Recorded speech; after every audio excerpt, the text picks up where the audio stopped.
எனதன்பு மேசம் ராசிக்கார நேயர்களுக்கு எனதினிய வணக்கம். நம்ம இன்னைக்கு வீடியோ பதிவுக்கு முழுமையா போறதுக்கு முன்னாடி முருகரை மனதார வணங்கிட்டு வீடியோ பதிவுக்குள்ள போகலாங்க. ஓம் முருகா போற்றி, ஓம் முருகா போற்றி, ஓம் முருகா போற்றி. என்னை காக்கும் முருகனே போற்றி. நல்லதே நடக்கும், நல்லது மட்டும்தான் நடக்கும். நம்மளோட மேசம் ராசிக்காரங்க தங்களை நாடி வர்றவங்களை நன்கு உபசரித்து வேண்டிய உதவி செய்யறதுல சிறந்தவங்களா இருப்பாங்க. தெய்வ அருளும் திட சிந்தனையும் இவங்க கிட்ட அதிகமாவே இருக்கு. நினைச்சதை சாதிக்கிற வரைக்கும் அதிர்ஷ்டத்தை இவங்க நம்ப மாட்டாங்க, கடவுளை மட்டும்தான் நம்புவாங்க. அடுத்தவங்க செய்ய முடியாதுன்னு ஒதுக்கி வச்ச காரியத்தை கூட அழகா திட்டம் தீட்டி முயற்சி பண்ணி அந்த காரியத்துல வெற்றி அடையக்கூடியவங்களா இவங்க இருக்காங்க. இவ்வளவு அருமையான நற்குணங்களை கொண்ட மேசம் ராசிக்கார அன்பர்களே, எல்லாரும் ஆரோக்கியமா இருக்கீங்களா? ஏங்கம்மா நீங்க வேற எங்களை பார்த்து இப்படி ஒரு கேள்வி கேட்குறீங்களே? எங்க வாழ்க்கையில இருக்கக்கூடிய பிரச்சனைகளை பார்த்தா நாங்க ஆரோக்கியமா இருக்கிற மாதிரியா தெரியுது? நாங்க இந்த உலகத்துல உயிரோட வாழ்றதே பெரிய அதிசயமா இருக்கு. நாங்க எப்படிமா ஆரோக்கியமா வாழ முடியும் அப்படின்னு உங்க மனசுல நினைக்கிறது புரியுதுங்க. மேசம் ராசிக்கார நேயர்களே, உங்க வாழ்க்கையில இருக்கக்கூடிய இந்த துன்பமான சூழ்நிலை எல்லாமே இனி வரக்கூடிய காலங்கள்ல காணல் நீரா மறைய போகுதுங்க. திருமணமாக ஆகாதவங்களுக்கெல்லாம் திருமண தடை நீங்கி திருமணம் நடக்க போகுதுங்க. குழந்தை பாக்கியம் இல்லாதவர்களுக்கு குழந்தை பாக்கியம் கிடைக்க போகுதுங்க. பூர்வீக சொத்து ரீதியாக இருந்த அனைத்து பிரச்சனைகளுக்கும் தீர்வு கிடைக்க போகுது. உங்களுக்கு வர வேண்டிய பூர்வீக சொத்து உங்க கையில வந்து சேரப்போகுதுங்க. உங்க வாழ்க்கையில நல்லதெல்லாம் அடுக்கடுக்கா நடக்க போகுதுங்க. உங்களுடைய ஆசைகள் கனவுகள் எல்லாமே நிறைவேற போகுதுங்க. நம்ம இன்னைக்கு இந்த வீடியோ பதிவுல எதை பத்தி தெரிஞ்சுக்க போறோம் அப்படின்னு பாத்தீங்கன்னா, நம்மளோட மேசராசிக்காரர்களுக்கு ஏற்படக்கூடிய துரோகங்கள், அந்த துரோகத்திலிருந்து இவங்க மீள்றதுக்கான வழிகளை பத்தி இந்த பதிவுல நம்ம தெளிவா தெரிஞ்சுக்க போறோம். இரத்த சம்பந்தப்பட்ட உறவுகள், தாய்வழி உறவுகள், நண்பர்கள் என 3 வகையான உறவுகளால ஏற்படும் துரோகங்கள் குறித்து, அவற்றிலிருந்து உங்களை தற்காத்து கொள்றது எப்படி அப்படிங்கிறத பத்தியும் விரிவாக இந்த பதிவுல நம்ம தெரிஞ்சுக்க போறேங்க. மேச ராசிக்காரர்களே, நீங்க வாழ்க்கையில ஒரு மாற்றத்துக்காக காத்துக்கிட்டு இருக்கீங்கன்னா அது உங்களுக்கான அழைப்புங்க. உங்களுக்கு நடக்கவிருந்த நல்ல விஷயங்கள் கடைசி நேரத்துல தடைபட்டு இருக்கலாம். இதனால நீங்க மனவேதனையோட இருக்கலாம். ஆனா இந்த தடைகள் உங்களை தோக்கடிக்க வரலங்க, எழுப்புறதுக்காக வந்திருக்கு. ஒரு பெரிய மாற்றம் நடக்க போகுதுங்க. அதற்கு உங்க மனசுல இருக்கக்கூடிய கவலையை நினைச்சு உங்க குலதெய்வத்தின் பெயரை ஊர் பேரோட கமெண்ட்ல எழுதுங்க. மேச ராசிக்கார நேயர்களே, நீங்க மற்றவர்களுக்கு உதவி செய்யறதுல முதன்மையானவங்க. ஆனா நீங்க யாருக்காக உதவி செய்தீர்களோ அவர்களே உங்களுக்கு எதிரியாக திரும்புவதை உங்களால ஜீர்ணிக்க முடியல. நீங்க ஊட்டிய கையே உங்க முதுகுல குத்த காத்துக்கிட்டு இருக்கு. வெளியில கம்பீரமா இருந்தாலும் உள்ளுக்குள்ள நீங்க சிதைஞ்சு போயிருக்கீங்க. உங்களை வீழ்த்துவது முன்பின் தெரியாத எதிரி அல்ல, உங்க கூடவே இருந்து உங்க தட்டிலேயே சாப்பிட்ட ஒருவர் தான். ஜோதிட ரீதியா உங்க ஜாதகத்துல 6ஆம் மற்றும் 8ஆம் இடங்கள் ஒரு விசித்திரமான கிரக கூட்டமைப்புல இருக்கு. இதனால நீங்க யாருக்காக தியாகம் செஞ்சீங்களோ அவங்களே உங்களை தூக்கி எறிகிறாங்க. உங்க தாராளமான குணமே உங்களுக்கு பலவீனமா இந்த காலகட்டத்துல மாறுதுங்க. மேச ராசிக்கார நேயர்களே, உங்களோடு கூட பிறந்தவங்களே அல்லது இரத்த சம்பந்தமானவர்களோ உங்களை முதுகுல குத்துனா அது உலகத்திலேயே பெரிய கொடுமைங்க. ஜோதிட ரீதியா மேச ராசிக்கு 6ஆம் இடம் கன்னி ராசி. அதன் அதிபதி புதன் பகவான். புதன் உறவு முறையில உடன்பிறப்புகளை குறிக்கும். இந்த உறவு முறை கொண்ட நபர்களிடமிருந்து தான் உங்களுக்கு துரோகம் வரப்போகுது. நீங்க உங்க வீட்டு ரகசியங்கள், சேமிப்பு, தொழில் திட்டங்கள் என எல்லாவற்றையும் அவர்களிடம் கொட்டி இருப்பீங்க. நீங்க எப்போதும் மற்றவர்களுக்கு வாரி வழங்குவதில் வல்லவர்களாயிருக்கீங்க. உங்க கூட பிறந்தவங்க கஷ்டப்படும் போது உங்க சொந்த தேவைய சுருக்கிட்டு உதவி செஞ்சிருப்பீங்க. நீங்க ஊட்டிய கையே உங்க கழுத்தை நெரிக்க காத்துக்கிட்டு இருக்குங்க. கிரகநிலைப்படி இந்த உறவினர்கள் உங்களிடம் பாசமா பேசுவாங்க, ஆனா மனதிற்குள் உங்க வீழ்ச்சிய ரசிப்பாங்க. நீங்க கஷ்டத்துல இருக்கும்போது உங்க எதிரிக்கு ஃபோன் போட்டு தகவல் கொடுப்பாங்க. உங்களுடைய பலவீனத்தை ஊர் முழுக்க பரப்புவாங்க. சொத்து விவகாரங்களையோ அல்லது குடும்பத்தில் கணவன் மனைவிக்குள் நடக்கும் மனஸ்தாபத்தையோ ஊரில் இருக்கிற 4 பேர்கிட்ட தப்பு தப்பா சொல்லி உங்களை வில்லன் மாதிரி சித்தரிப்பாங்க. மேச ராசிக்காரர்களிடம் இருக்கும் தனித்துவமான வளர்ச்சி, வேகம், துணிச்சல் இதை பார்த்து அவர்களுக்கு பொறாமை இருக்கும். எந்த உறவினர் உங்களிடம் மற்றவங்களை பத்தி அதிகமா புரணி பேசுறாரோ, உங்க வருமானம் மற்றும் சேமிப்பு எவ்வளவுன்னு தோண்டி தோண்டி விசாரிக்கிறாரோ அவர்தான் உங்களுக்கான யமனுங்க. அவர் உங்க வீட்டு வாசல்ல நிற்கும் போது ரொம்ப பாசமானவர் போல தெரிவாரு. ஆனா அவர் கையில உங்க கௌரவத்தை சிதைக்கக்கூடிய கத்தி இருக்கிறத நீங்க மறக்க கூடாது. இந்த முதல் உறவை நீங்க அடையாளம் கண்டு அவங்க கிட்ட இருந்து உங்க ரகசியங்களை மறைக்கலனா உங்க எதிர்காலம் கேள்விக்குறியா மாறிடுங்க. கொஞ்சம் எச்சரிக்கையா நடந்துக்கோங்க மேச ராசிக்கார நேயர்களே. 2வது உறவு தாய் வழி உறவுகளுங்க. அதாவது தாய் மாமன், அத்தை அல்லது தாய் வழி பங்காளிகள். மேச ராசிக்காரர்களே, நீங்க உங்க தாய் மாமன் மேலேயோ இல்ல அத்தை மேலேயோ ஒரு அளவு கடந்த பாசத்தையும் மரியாதையையும் வச்சிருப்பீங்க.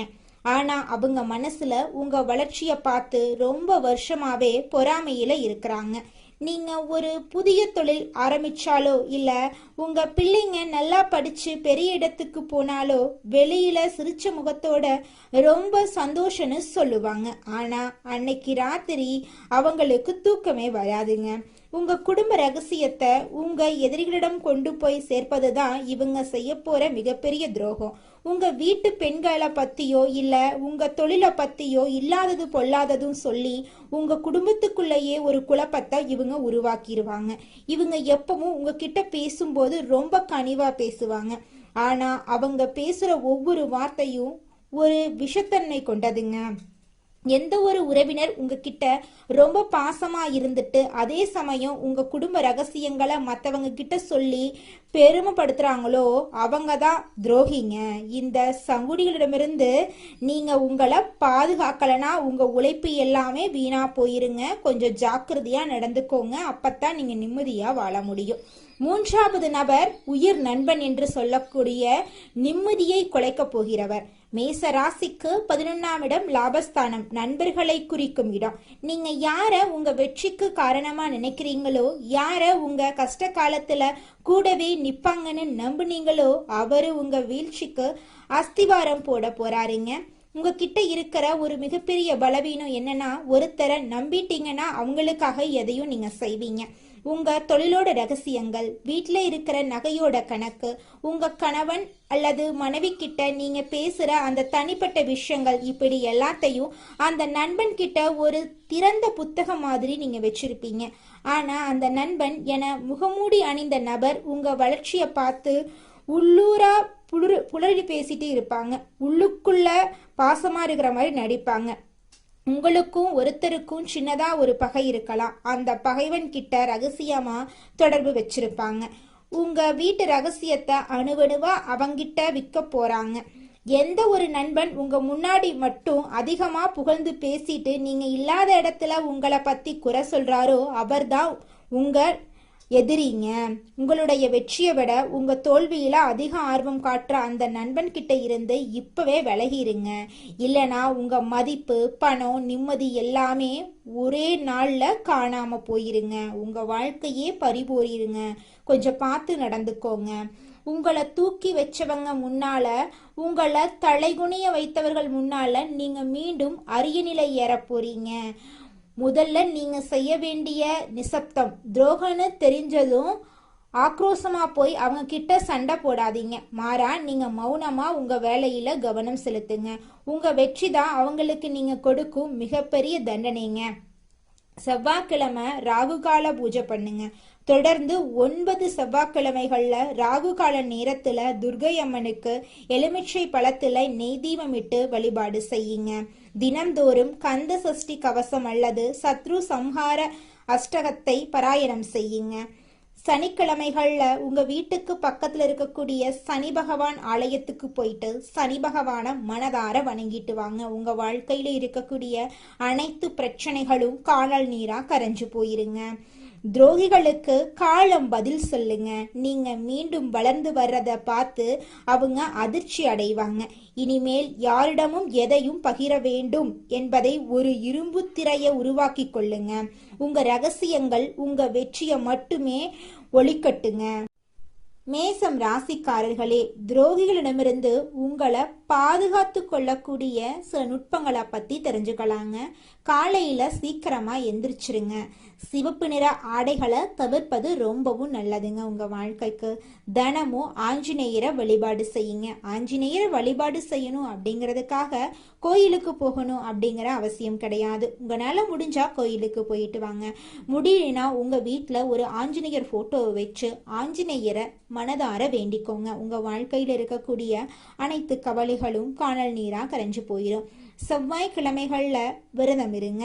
உங்க வாழ்க்கையில நல்லது நடக்கிறதுக்கு நிறைய வாய்ப்புகள் இருக்கு. குங்குமம் தினமும் பூசிக்கோங்க.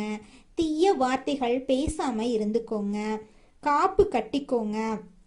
துளசி நீரை குடிங்க. வாரத்துல ஒரு நாளையாவது துளசி நீர் குடிக்கணும். கண் திருஷ்டி எடுக்க உப்பு சுத்தி போட்டுக்கோங்க. வீட்டில் தீபம் ஏற்றிக்கோங்க. தன்னம்பிக்கையை அதிகப்படுத்துங்க. அப்பதான் உங்க வாழ்க்கையில எவ்வளவு கஷ்டம் வந்தாலும் ஜெயிக்க முடியுங்க. கோபத்தை கட்டுப்படுத்திக்கோங்க. மிளகு 3 எடுத்து உங்களை சுத்தி எரிஞ்சிருங்க. சிவப்பு பூவை வைக்கிறத தவிர்ப்பது நல்லதுங்க. சூரியனை தினமும் வழிபாடு செய்யுங்க. தினமும் ஆஞ்சநேயர் ஸ்லோகம் சொல்லிக்கிட்டு வாங்க. கடன் வாங்குறத முடிஞ்ச அளவுக்கு தவிர்ப்பது நல்லதுங்க. நேர்மையா நடங்க. நல்லெண்ணமா பேசுங்க. எதிர்மறை எண்ணங்களை உங்க மனசுல வச்சுக்காதீங்க. என்னால செய்ய முடியாது, என்னால வாழ்க்கையில ஜெயிக்க முடியாது அப்படின்னு எல்லாம் நினைக்க கூடாது. என்னால வாழ்க்கையில ஜெயிக்க முடியும், என் வாழ்க்கையில நல்லதுதான் நடக்கும் அப்படின்னு நேர்மறையான எண்ணங்களை உங்க மனசுல நினைங்க. நிச்சயமா உங்க வாழ்க்கையில நேர்மறையான நிகழ்வுகள் மட்டும்தாங்க நடக்கும்.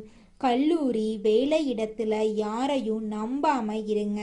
யார்கிட்ட பேசணும், யார்கிட்ட பேசக்கூடாது, எதை செய்யணும், எதை செய்யக்கூடாதுன்னு 1க்கு 2 முறை ஆலோசனை பண்ணி செயல்படுறது உங்களுக்கும் நல்லது, உங்களை சுத்தி இருக்கிறவங்களுக்கும் நல்லதுங்க. கண்ணாடியை பத்திரமா பார்த்துக்கோங்க. கண்ணாடி கை தவறி கீழே விழுந்து உடையிறது உங்களுக்கு அபசுகுணமா தெரியுங்க. தீய நண்பர்களை தவிர்ப்பது நல்லதுங்க. பச்சை நிறத்தை அதிகமாக பயன்படுத்திக்கோங்க. சண்டை போடுறத தவிர்ப்பது நல்லதுங்க. தீய எண்ணங்களை கட்டுப்படுத்திக்கோங்க. கருப்பு எலுமிச்சை காப்பு கட்டிக்கோங்க. தாயார மதிச்சு நடந்துக்கோங்க. நீங்க கொடுத்த வாக்க காப்பாத்துறதுக்காக உயிரை கொடுக்க கூட தயங்க மாட்டீங்க. அந்த அளவுக்கு வாக்கு கொடுத்தீங்கன்னா அந்த வாக்கை நிறைவேற்றுறதுக்காக நீங்க ரொம்பவும் போராடுவீங்க. அதிகமாக சாப்பாடு சாப்பிட்றத தவிர்ப்பது நல்லதுங்க. தினமும் குளிக்க தவறாதீங்க. வீட்டில் வாஸ்து விஷயத்தில் கவனமாக இருந்துக்கோங்க. சாமி புகைப்படம் வீட்டில் வச்சுக்கோங்க. நகைச்சுவை மனநிலையில் இருந்துக்கோங்க. மன அழுத்தத்தை குறைச்சிக்கோங்க. தினமும் யோகா செஞ்சுட்டு வாங்க. நேரத்துக்கு தூங்குங்க. நேரத்துக்கு சாப்பிடுங்க. பூஜை அறையை சுத்தமாக வச்சுக்கோங்க. தானம் செஞ்சுட்டு வாங்க. சனி பாதிப்பு இருந்தால் நெய் தீபம் ஏற்றிக்கிட்டு வாங்க. நல்ல நண்பர்களை தேர்வு செய்யுங்க. தவறான வழிகளில் போகாதீங்க. உங்கள் வாழ்க்கையில் நல்லது தாங்க நடக்கும். கெட்டதென்ற பேச்சுக்கெல்லாம் துளி கூட இடம் கிடையாதுங்க. உங்கள் வாழ்க்கையில் மேலும் நல்லதெல்லாம் நடக்க நீங்கள் செய்யக்கூடிய பரிகாரம் என்னன்னு பார்த்தீங்கன்னா, உங்கள் வீட்டுக்கு பக்கத்தில் இருக்கக்கூடிய கண்ணு தெரியாத குழந்தைங்களுக்கு உங்களால் முடிஞ்ச உதவிகளை செஞ்சுக்கிட்டு வாங்க. உதவி செய்யணும் அப்படிங்கிறதுக்காக நீங்கள் லட்சக்கணக்கில் செலவு பண்ணணும் அப்படிங்கிற அவசியம் கிடையாது. உங்களால் முடிஞ்ச அளவுக்கு ஒரு பேனா வாங்கித்தாங்க, ஒரு பென்சில் வாங்கித்தாங்க. இந்த உதவியை செய்யறதன் மூலமாக உங்கள் வாழ்க்கையில் நீங்கள் செஞ்ச பாவங்கள் எல்லாம் குறைய போகுது. உங்களுடைய வாழ்க்கையே சொர்க்க வாழ்க்கையாக மாறிடுங்க. நல்லதே நடக்கும். நல்லது மட்டும்தான் நடக்கும். நன்றி, வணக்கம். அடுத்ததாக நம்முடைய மேசம் ராசியில் இருக்கக்கூடிய ஒவ்வொரு நட்சத்திரக்காரர்களுக்கும் இந்த மாதம் எப்படி இருக்குன்னு பார்க்கலாங்க. நம்முடைய மேசம் ராசியில் இருக்கக்கூடிய முதல் நட்சத்திரம் அஸ்வினி. உங்களுக்கு இந்த மாதம் எப்படி இருக்குன்னு பார்க்கலாங்க. இந்த மாதம் பணவரத்து அதிகரிக்க போகுது. விருப்பமானவர்களை சந்தித்து உரையாடி மகிழ்ச்சி அடைய போறீங்க. மனசுல துணிவு உண்டாக போகுது. எந்த ஒரு காரியத்தையும் துணிச்சலுடன் செய்து முடிக்கக்கூடிய திறமை உங்க மனசுல வரப்போகுது. போட்டி பந்தயங்களில் ஈடுபடுவதை நீங்கள் தவிர்ப்பது நல்லதுங்க. 30 வயசு ஆயிருச்சு, எனக்கு திருமணம் நடக்குமா நடக்காதா அப்படிங்கிற குழப்பத்தில் இருக்கக்கூடிய மேசம் ராசியில் இருக்கக்கூடிய ஆணாக இருந்தாலும் சரி பெண்ணாக இருந்தாலும் சரிங்க, உங்களுக்கு திருமண தடை நீங்கி திருமணம் நடக்க போகுதுங்க. குழந்தை பாக்கியம் இல்லாதவங்களுக்கு குழந்தை பாக்கியம் கிடைக்க போகுதுங்க. உங்கள் கையில் பணப்புழக்கம் அதிக லெவலில் இருக்க போகுதுங்க. அடுத்ததாக பரணி நட்சத்திரம். உங்களுக்கு இந்த மாதம் எப்படி இருக்குன்னு பார்க்கலாங்க. இந்த மாதம் தொழிலில் வியாபாரத்தில் ஈடுபட்டு இருக்கிறவங்க மிகவும் எச்சரிக்கையுடன் செயல்படுறது நல்லதுங்க. வாடிக்கையாளர்களுடன் கவனமாக பேசுவது வியாபார விருத்திக்கு உதவுங்க.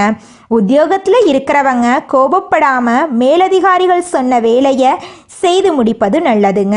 சக ஊழியர்கள் பேச்சை கேட்டு நடப்பதை தவிர்ப்பது உங்கள் வாழ்க்கைக்கு ரொம்பவும் நல்லதுங்க. உங்கள் குடும்பத்தில் இது நாள் வரைக்கும் தடைப்பட்ட அனைத்து காரியங்களுமே இனி வரக்கூடிய காலங்களில் தங்கு தடையின்றி நடக்க போகுதுங்க. உங்கள் குடும்பத்தில் நல்ல விஷயங்கள் எல்லாம் அடுக்கடுக்காக நடக்க போகுதுங்க. உங்களுடைய ஆசைகள் கனவுகள் எல்லாமே நிறைவேற போகுதுங்க. குழந்தை பாக்கியம் இல்லாதவங்களுக்கு குழந்தை பாக்கியம் எல்லாம் கிடைக்க போகுதுங்க.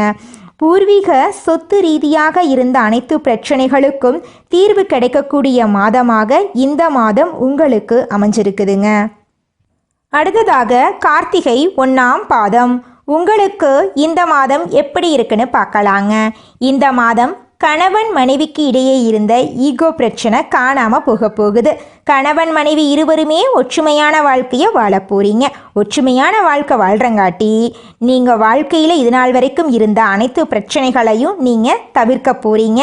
சந்தோஷமான வாழ்க்கையை வாழ போகிறீங்க. உங்கள் குடும்பத்தில் இது நாள் வரைக்கும் இருந்த சண்டை சச்சரவுகள் எல்லாமே காணாமல் போக போகுது. உங்களை வேண்டான்னு உதறி தள்ளிட்டு போன உறவுகள் எல்லாம் உங்களை தேடி வரப்போகிறாங்க. உங்களுடைய பிள்ளைகளின் மூலமாக உங்களுக்கு நல்ல பேர் கிடைக்க போகுது. தாய் மாமன் வழி உறவுகளின் மூலம் உங்கள் குடும்பத்தில் சுபகாரியங்கள் நடக்க போகுதுங்க.